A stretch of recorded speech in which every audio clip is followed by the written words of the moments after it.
Now, on to our conversation. So today, this Friday, we've decided to dedicate the show to looking back at the police and policing in this country.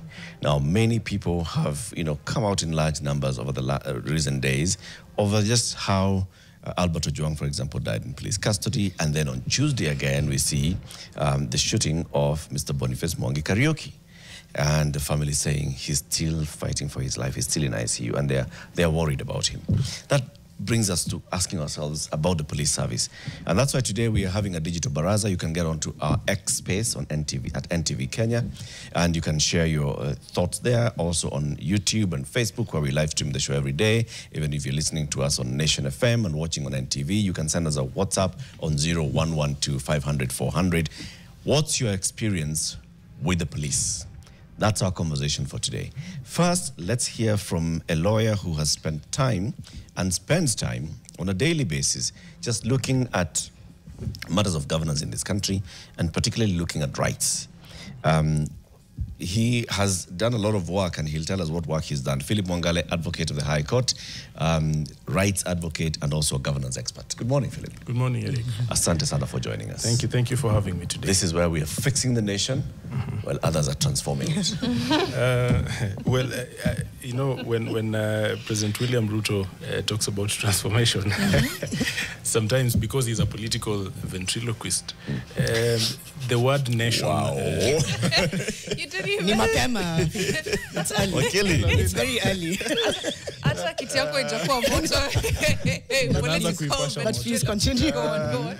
Well, he may mean State House. We may think he means the nation when he actually means he wants to transform State House into something else. So that's true. Yeah, or himself, or himself. But I'm glad to be here. As you rightly mentioned, we live rights, we live the law, and as regards the matters that we've been talking about in the last couple of weeks, police brutality, police excessive use of force, and the rights of arrested persons, the rights of an accused person, those are things that we do on a daily basis. We also educate the public. We do a bit of civic education every now and then, informing the public of their rights, what they can do, what is available to them, and informing them also of their obligations under the law. Yes. Asante sana. To get into this conversation, Jana Makot is going to give us a quote. She'll tell us who, what said, what. When, how, where, why. This was what. And then let's see how those words sit with you. Right. So the when was 1886. Okay. Gosh, that just sounds like 1886. It was a very long time ago in April. And it was a commemoration of the 24 years since slavery was abolished. This was in the US. Frederick Douglass, and he said this in Washington, D.C., where justice is denied, poverty enforced, and ignorance prevails, neither persons nor property will be safe.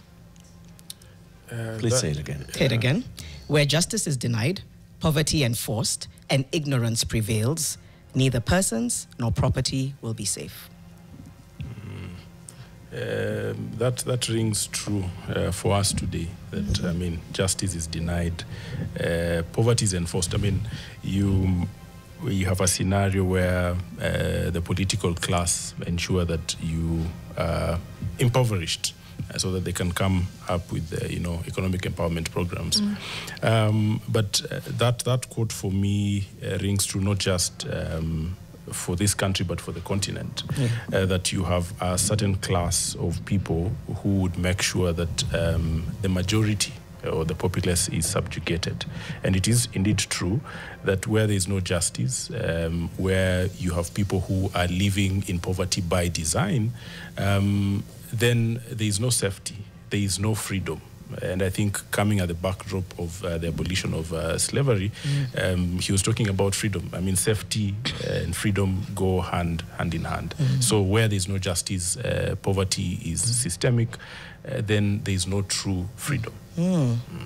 That's really well captured. I know you were just telling us a little bit about the work you do. Maybe you've even answered this by translating how the code sounds. All of the brutality that we've seen over the last few weeks, these isolated events, or is this what happens when a state starts to turn on its own people? When you say starts to turn on its own people, you imply that it's beginning now. It's the beginning now. And you're like, let me take you back. It's been perhaps, not as far back as 1886, but right. Fair enough. Yeah, but these things have been happening from the pre-colonial times. We inherited some pre-colonial skeletons, some colonial skeletons. The colonial government was a subjugating government. The government of Jomo Kenyatta borrowed the same, Moi, and we have had governments that have been enemies of the people. So, and first, I must begin by mentioning that police brutality is not a Kenyan affair. It's a global issue. Yep. And it's a global issue because you're dealing with human beings who have power and authority. And now, they don't just have power and authority, they also have arms. They have weapons. And they have what people call the monopoly of violence. The state has the monopoly of violence. So police brutality is not new to this administration. And sometimes I think as Kenyan people, we concentrate on the administration, on the election cycles. When we talk about an issue, we are talking about an issue that appears unique to William Ruto's government. But these issues happened with Uhuru Kenyatta, with Mwai Kibaki, President Moi, and Jomo Kenyatta. Yeah. Now, they are not new, and therefore that means that these are systemic issues. When you talk about police brutality, I shudder at the comments I've had from people saying, these cases are isolated. It's just a few officers. The rest of the service, bad apples. Nothing could be further from the truth. On the contrary, it is only a few police officers who are good. I have friends and relatives who are police officers, and I believe all of us know one or two. And you'd agree with me that a few of them are good. But there's a systemic issue. The systemic issue may not just be a fault of the police officers themselves. Right. There's a system that has enabled these things to happen over time. When you talk about excessive use of force, there is a law. In fact, the National Police Service, the National Police Service standing orders prohibit excessive use of force. You may be surprised to know that the law, the National Police Service provides that police officers shall endeavor to use non-violent means in the maintenance of law and order and the protection of property. Right. So that is a requirement.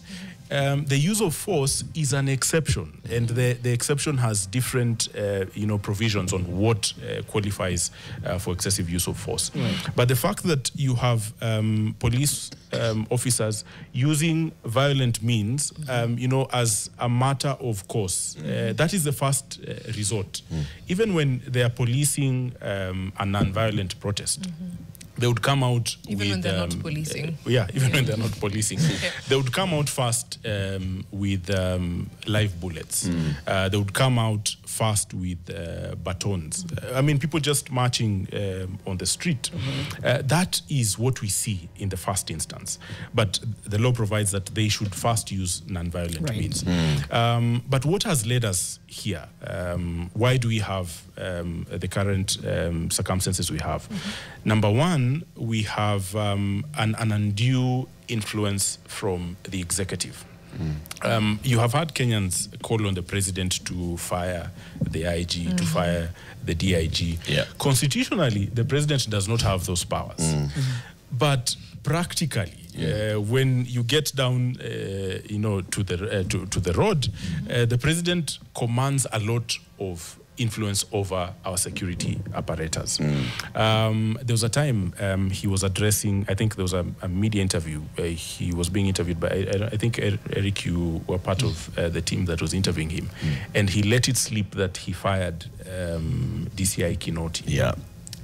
While when he was coming into office, he told us he's going to let the National Police Service take independent control of their own operations and functions. But here you have him saying he fired an individual that he does not have, the authority to fire. Today, if the president decides that the police should arrest me, if he has an issue with me, and he directs, not just even the IG, directs sub-county commander, I will be arrested on the spot. Right. So we have, I think we are living in an illusion that the executive does not have control over the National Police Service, when in fact they have direct control over the National Police Service. So that, no, they shouldn't.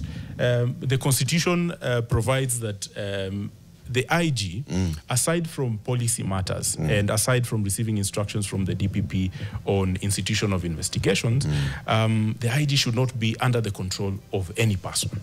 But what happens in reality is that the IG is controlled. Well, the IG should tell us. There will be undue influence. Yes. On the IG. Exactly. The resignation, for example, of the former 2 IGs. One could argue, they would not say it, but they resigned. Yeah. But was it just, was there a conversation that happened behind the tent? Was there a phone call? Was there like a meeting that said, where these things are right now was instead of us going through the whole thing of, institution, a commission of inquiry, blah, blah, why don't you just tender your resignation? Because which is akin to in firing the end, someone. utenda nyumbani. Exactly. Which is akin to basically firing someone. But is that right? Is that wrong, Philip? It is wrong. But there's a challenge here that we have a history. Previously, right from the colonial times, you could not divest the police from the executive or the government as we knew it. It is only after the 2010 Constitution that we insisted that the police should exercise independent control over their functions, and command control should be independent to the National Police Service. And the reason for that was because the National Police Service and security apparatus really had been politicized. You had a case where if a politician decided that they didn't like you or you were opposed to them, they would instruct, literally instruct, the security apparatus to do something about you. So we wanted to get away from that. It has been now 15 years, but we are still being tied to that past. So it is not right that the National Police Service or the DCI should get control or commands from the executive. One of the things that we are experiencing now, even with the protests, usually we are accustomed to protests by the opposition or those who are not in government.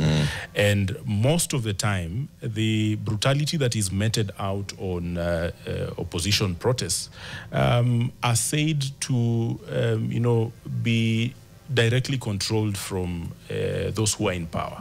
And you cannot run away from that because, the police would deny, they would call a press conference and say, no, we have not been given instructions by anyone. But we know what the truth is. They would go before Parliament, like, the DCI and IG were before Parliament and say, no, we did not receive instructions from anyone. We have not done anything, but we know what the truth is. So these unfortunate circumstances are going to take us time to get out of. Police brutality will not end by the switch of a button. And I think Kenyans also need to understand that this is a systemic issue that may not end tomorrow. One of the other things that is also unfortunate, and I think we have, I have an obligation to let my fellow citizens know that we are sometimes obsessed with the problematic and we are in denial of the catastrophic. What I mean by that is, you see, when we have these incidences, we have Albert Ojwang dying in police custody, and we have an uproar. We have Boniface being shot on the street, and we have an uproar.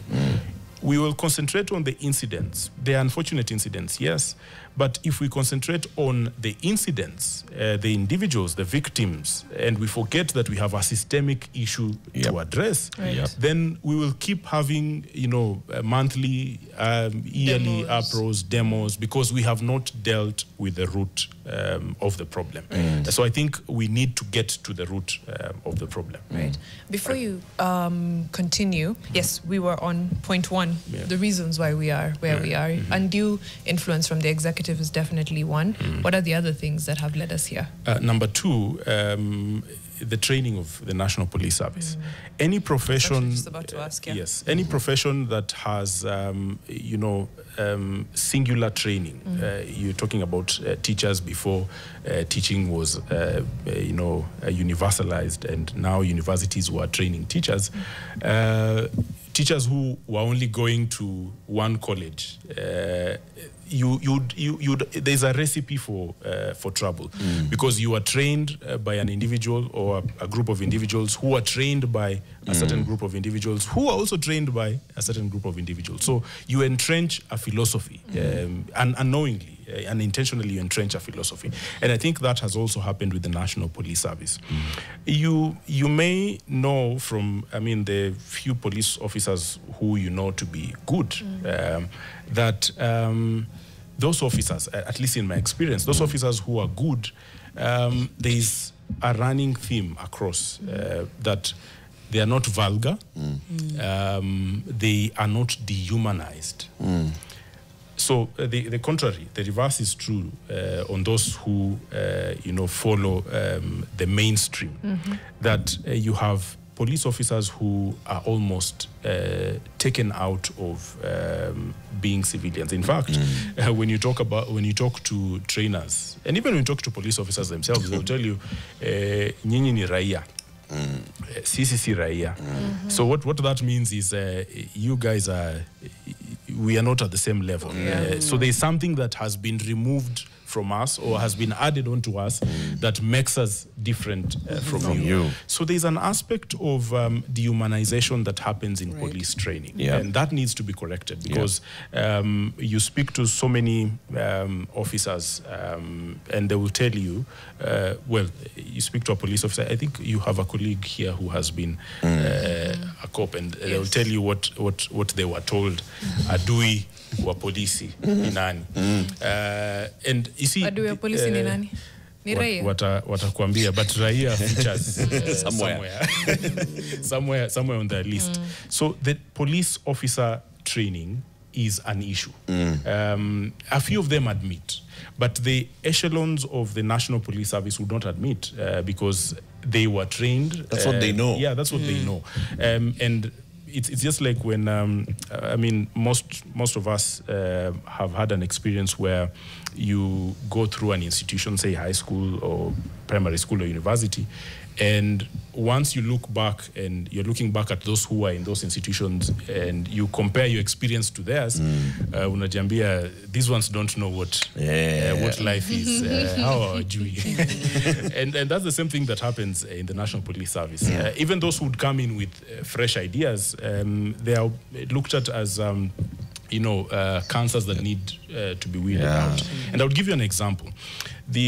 One of the former Inspectors General of Police, Hilary Mtiambai, considered an outsider by the National Police Service itself, because he came from intelligence.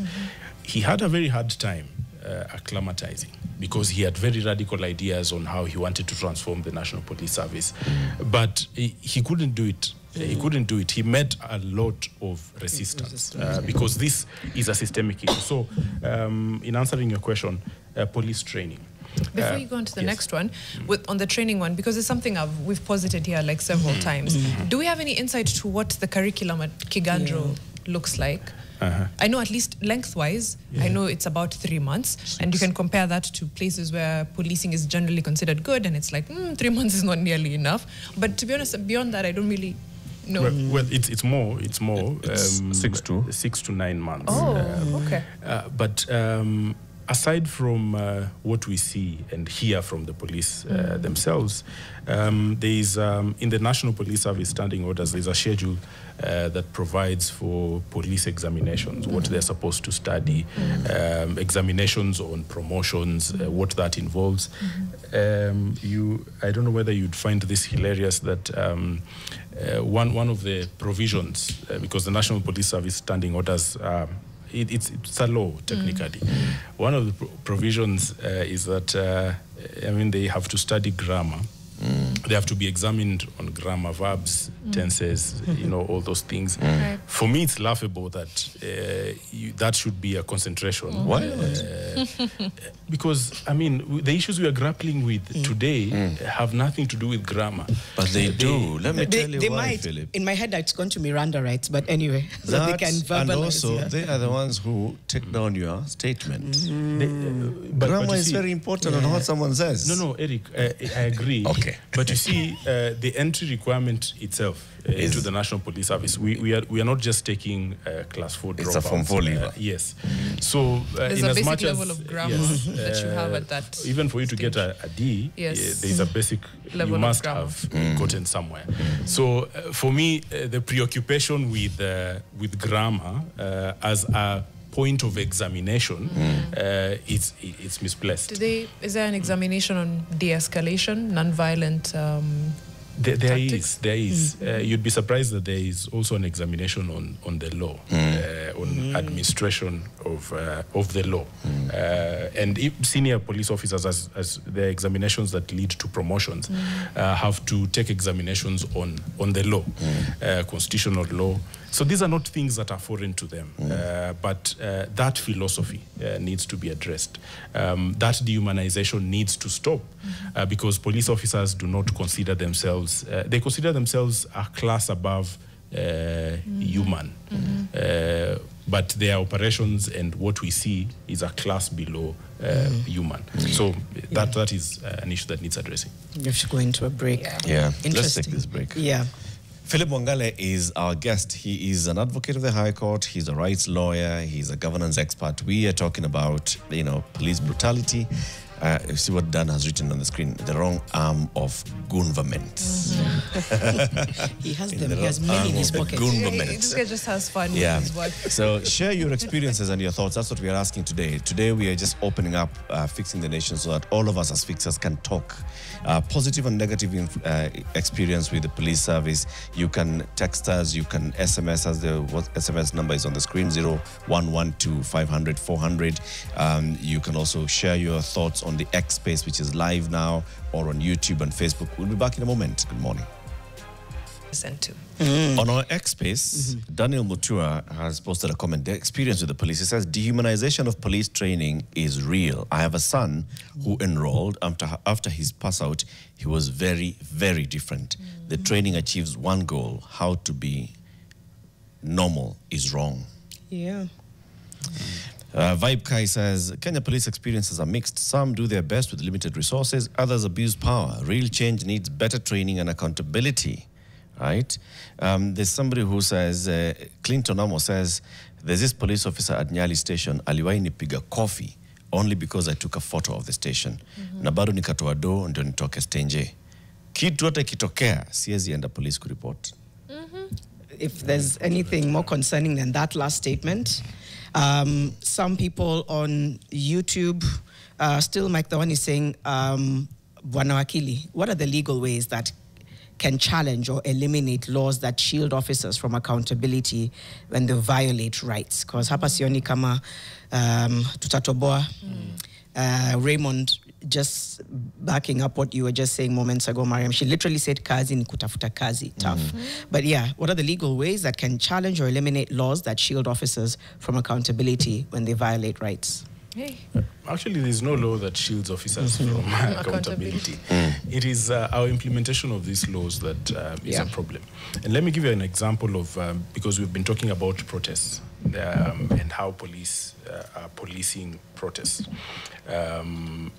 Now, I don't know if any of you guys can download the National Police Service Standing Orders. Okay. Because I don't want you to take my word for it. If you can, I'll get back to that.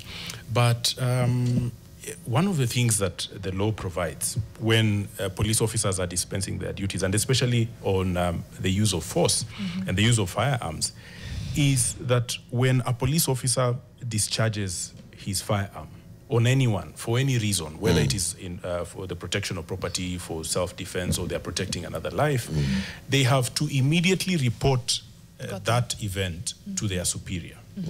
And where it causes severe injury, say a bullet, whether rubber or copper, has caused severe injury, additional to reporting to their direct superior, they must also report that event to the Independent Police Oversight Authority.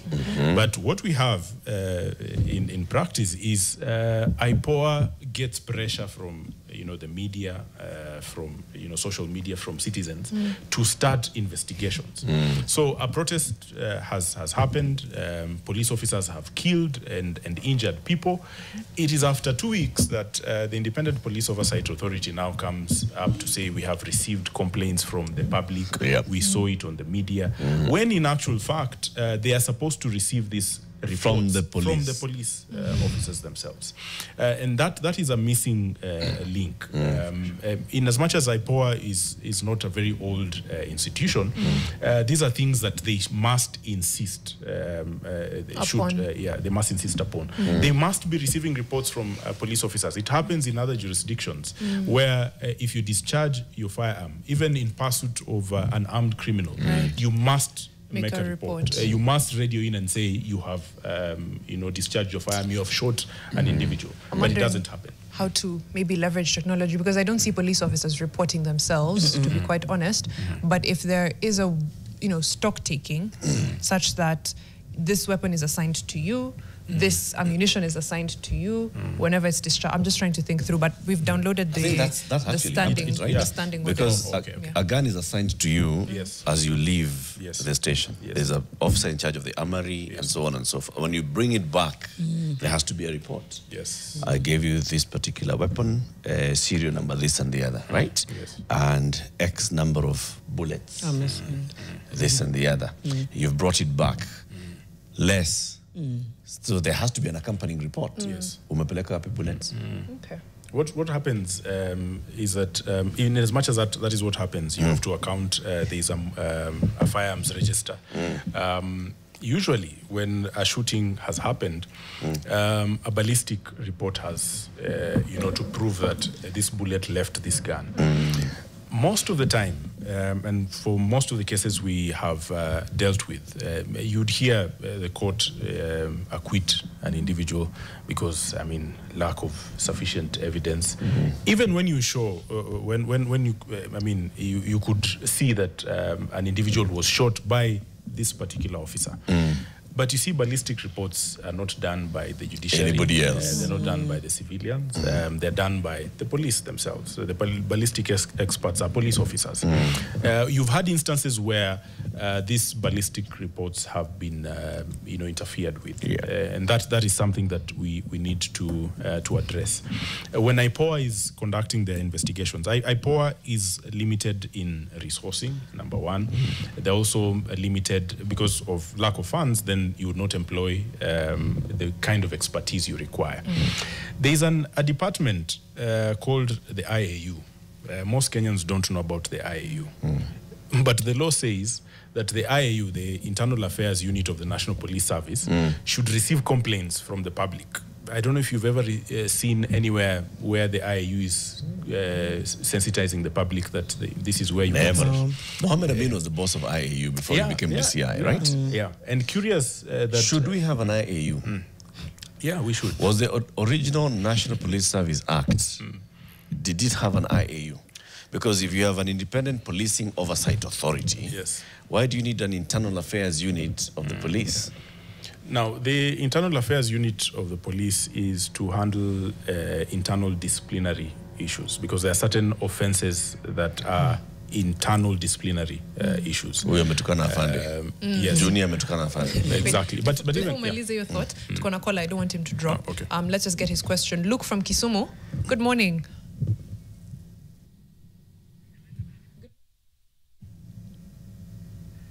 Aya, amepotea. Sorry to interrupt your train of thought, but go on. Okay. So I was mentioning that even aside from those offences, kutukana afande, insubordination, the unlawful discharge of a firearm should also be investigated by the IAU. Nothing stops the IPOA from taking up an investigation that is already being conducted by the IAU. I was saying it's curious that Amin was the director of IAU, now DCI, but the IAU is now a skeleton department. I mean, if you quizzed the officials from the National Police Service, if you press them down, they will tell you there are just about a handful of IAU officers across the country, and so pretending over 20,000 police officers. Luke is back. Let's get back to Luke and hear what he has to say. But then I'll ask you the question, I mean, what are they supposed to do, these IAU people? Okay. But Luke, in Kisumu, good morning. Yes, good morning. How are you doing, Fixer? Thank you for calling in. Okay, thank you. What's your question? I wanted to share my mind a bit. Okay. You see, sometimes when you have a child and the child is behaving in a manner that is not as per the culture, do you scold it all the time? Do you scold them? Yes. Yeah. You scold one, not yes, all. At least once, but in the next time, at least you try to rectify his or her behavior. You see, okay, I just wanted to change the conversation a bit. I don't know, it was yesterday but one. There was a police who was shot by a civilian at Thika. And it is very unfortunate because we should have a country that, you see, normally when a police shoots a civilian, yes, the next day you see activists on the streets. Oh, police this, police that. I wish we have a country, for us to change this conversation and make this police also feel they are part of the system and part of our community as large. I wish a situation where even activists, after the police was shot with a civilian, because I'm understanding that walikutana na watu wa pikipiki, the guy had a gun, they tried to pursue them, the guy started shooting randomly, na akashutu polisi, unfortunately akakufa. Right. So I wish a situation where activists pia siku moja waamuke, waite press conference, wa condemn the act. At least the police will now feel at least we are part of this country. Okay. Thank you, Luke. Thank you. Yeah, Thank you. see at kila siku tu police this, police. At least hata wata feel we are with these people, and these people feel pity for us. Okay. Yeah, thank you. I feel like I have two quick reactions to that. One, I think even as we set the tone for the show today, we also asked people to send in, how they've worked with the police successfully. Yeah. I think we added that disclaimer. Two, while I appreciate where Luke is coming from, I think we've talked endlessly about the system.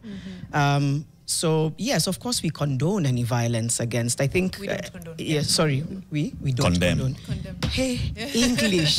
Na nimesema na confidence, we condone. Latif and Mariam are like, it's condemn. So, we condemn any violence. I believe, we're a people who are against violence, whether it's a police officer, a man, a woman, a child.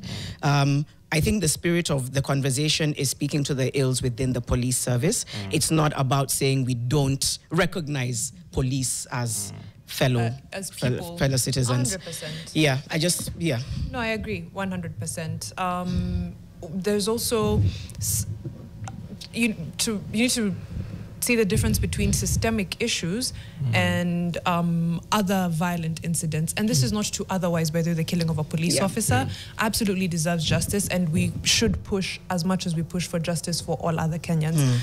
There's also a difference between a systemic issue, like Philip has spoken to, within the police service that leads to many incidents of extrajudicial killings, excessive use of force, and all of that, vis-a-vis this incident. Again, it's not to otherwise or to explain or anything of the sort. So I think it's good to draw that parallel, that we can do both as well. We can do both.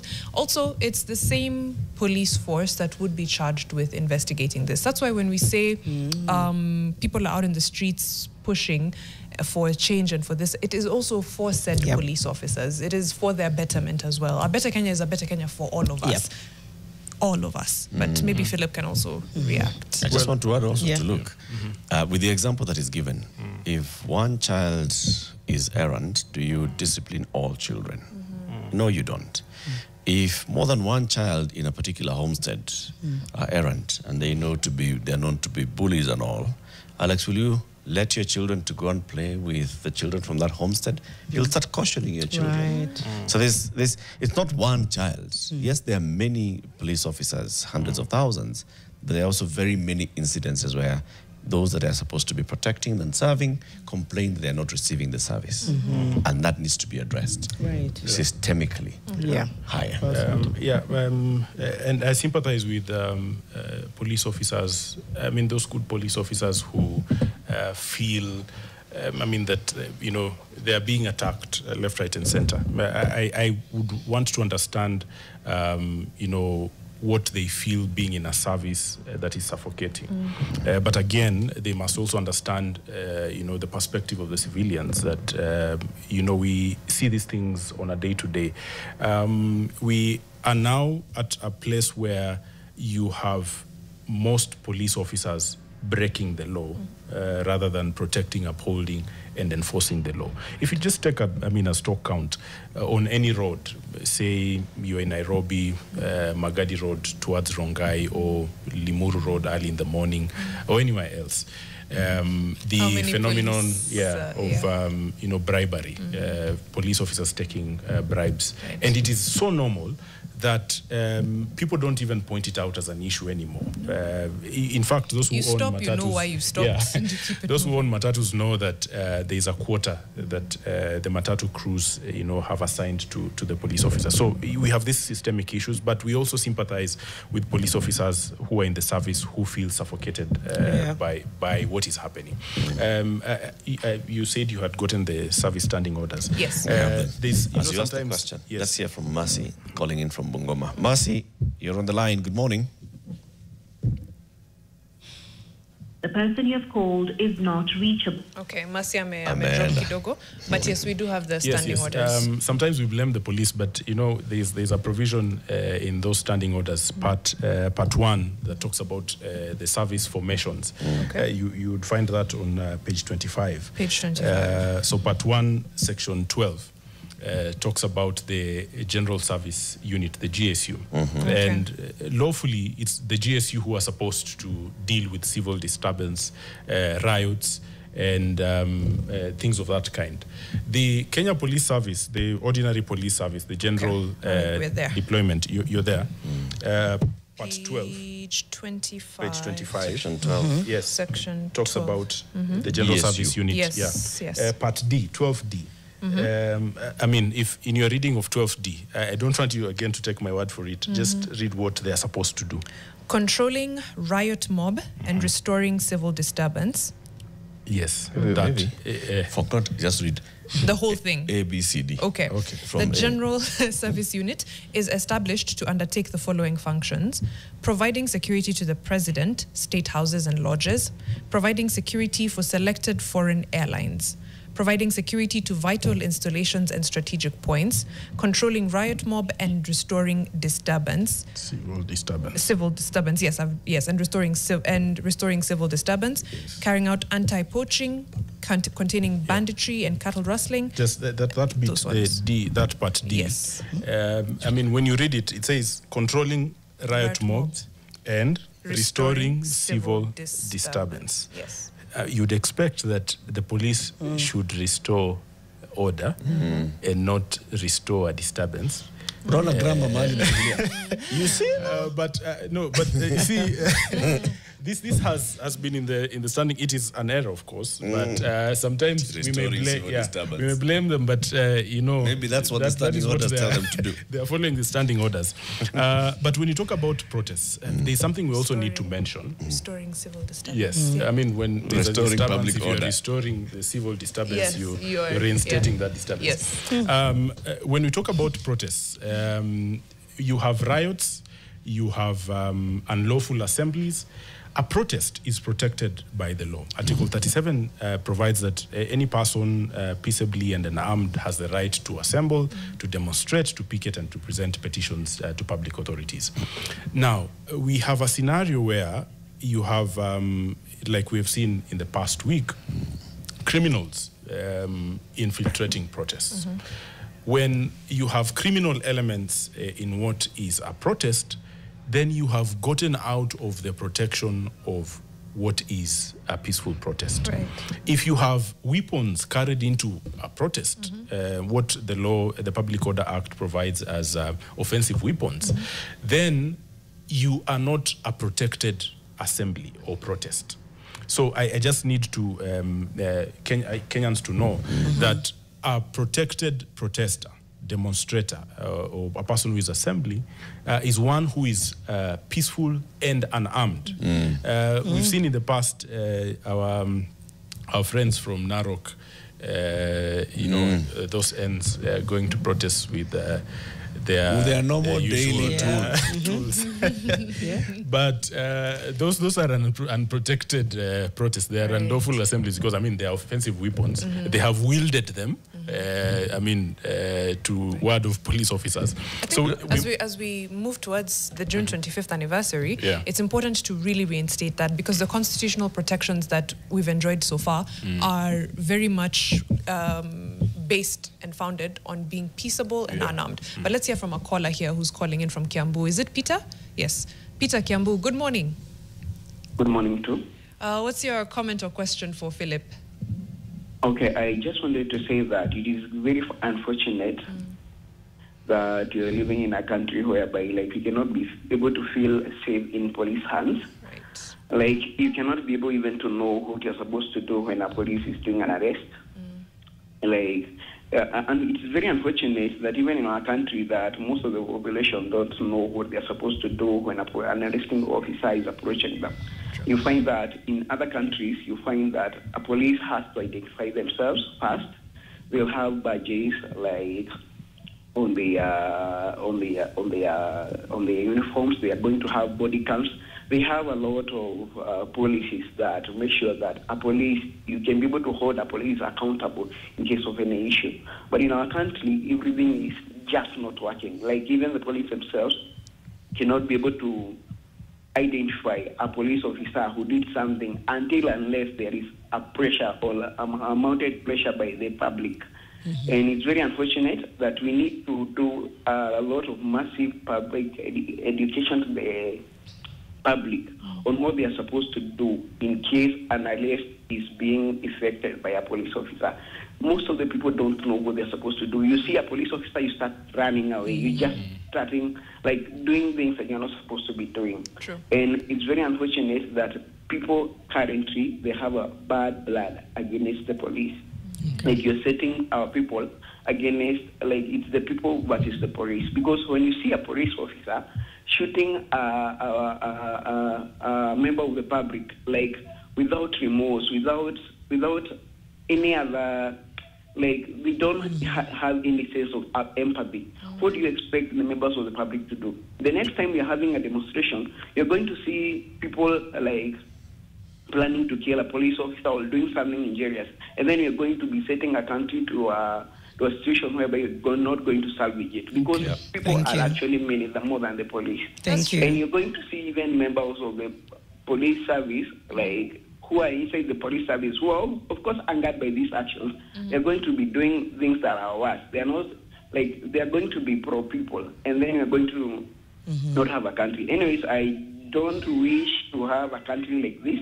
I wish for a better country, a country that even whether it's a member of the public or whether it's a politician or whoever it is, even a terrorist can be able to feel safe in the hands of the police.